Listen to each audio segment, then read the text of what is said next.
हम भी तुमको टुकड़े टुकड़े कर देंगे और तुम्हारी तादाद बहुत होने के बावजूद भी तुमको रुस्वा और बेइज्जत करके दिखाएंगे। अस्सलाम वालेकुम वरहमतुल्लाहि वबरकातुहू। तो आज हम बात करेंगे कि मुसलमान इतना रुस्वा क्यों। तो आज का हमारा टॉपिक है मुसलमान रुस्वा क्यों। तो इस बात को अगर आप देखें गौर से तो आप देखेंगे कि आप में राजपूत हैं, मुगल है, जाट है, अफगान है और बहुत सी कौमें हैं। और इस्लाम में क्या है, सभी कौमें एक हैं, सब एक दूसरे के भाई हैं और एक पक्की दीवार की तरह है। जिस तरह से एक मुसलमान को तकलीफ होती है उसी तरह से दूसरे मुसलमान को भी तकलीफ होती है, चाहे वो जहां कहीं भी हो। मुसलमान मुसलमान है, कोई जात पात कुछ नहीं है।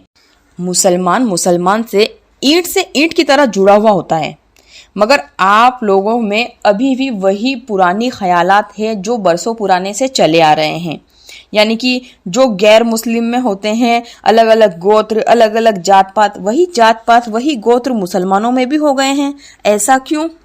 आप दूसरी जात की लड़की को शादी ब्याह करके लेकर नहीं आते, या फिर अपने बेटे की शादी दूसरी जात में करना पसंद नहीं करते। जात पात का फर्क मुसलमानों में क्यों है? जबान से तो आप एक दूसरे के मुसलमान भाई हैं, मगर हकीकत में आपके बीच वही सब भेदभाव है जो इस्लाम आने से पहले भेदभाव हुआ करता था। इस भेदभाव ने आपको एक मजबूत दीवार बनने ही नहीं दिया और आपकी एक एक ईंट अलग अलग बिखर कर रह गई। कोई किस जात का, कोई किस जात का, कोई किस फिरके का, कोई किस फिरके का, सब अलग अलग हैं, लेकिन है सब मुसलमान।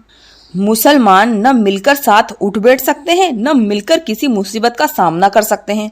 अगर इस्लाम की तालीम के मुताबिक आपसे कहा जाए कि तोड़ो इस भेदभाव को, तो आप क्या कहेंगे कि हमारे बाप दादाओं से जो रीत चली आ रही है हम उसे ही फॉलो करेंगे। यानी कि अल्लाह के बनाए हुए कानून को न मानकर बाप दादा के बनाई हुई रीत और रिवाज को मानना, यही कहेंगे ना। अल्लाह ताला ने जब आपको हुक्म दिया था कि तुम्हारी विरासत में लड़के और लड़कियां सब शरीक हैं, तो आप इसके जवाब में क्या कहते हो? यही कि हमारे बाप दादा के कानून को मानेंगे, हम अल्लाह के बनाए हुए कानून को नहीं मानेंगे। हम लड़कियों को विरासत में से हिस्सा नहीं देंगे, क्योंकि अगर हम लड़कियों को विरासत में हिस्सा दे देंगे तो वो दूसरों के घर चली जाएगी, हमारे घर की धन दौलत, क्योंकि ये रिवाज हमारे बाप दादाओं का चला आ रहा है। अब खुदा के लिए आप मुझे बताइए कि क्या इस्लाम इसी का नाम है कि आपसे कहा जाता है कि खानदानी कानून को तोड़िए, तो आप उससे कहते हैं कि नहीं, ये तो हमारे बाप दादाओं से चला आ रहा है, हम नहीं तोड़ेंगे।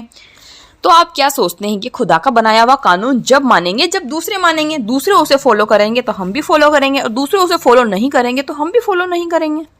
कल को आप कह देंगे कि दूसरे इंसान चोरी कर रहे हैं तो हम भी चोरी करेंगे। तो आप सुन लीजिए कि खुदा ताला ने क्या फरमाया है। तो इसका जवाब खुदा की तरफ से क्या मिलता है? बस यही कि आप न तोड़ो इन रीति रिवाजों को और न छोड़ो इन जाहिलाना रस्मों की पैरवी को। हम भी तुमको टुकड़े टुकड़े कर देंगे और तुम्हारी तादाद बहुत बड़ी होने के बावजूद भी तुमको रुस्वा और बेइज्जत करके दिखाएंगे। अल्लाह ताला का ये फरमान है। इसीलिए आज मुसलमान इतने टुकड़े टुकड़ों में बटा हुआ है, अलग अलग है। अगर मुसलमान एक जिस्म की तरह, एक पक्की दीवार की तरह एक हो जाए तो किसी की ताकत नहीं है कि हमें हरा सके और हम पर उंगली उठा सके। तो वीडियो अच्छी लगी हो तो चैनल को सब्सक्राइब करो, वीडियो को लाइक करो और शेयर करो, सदका जारिया समझ के।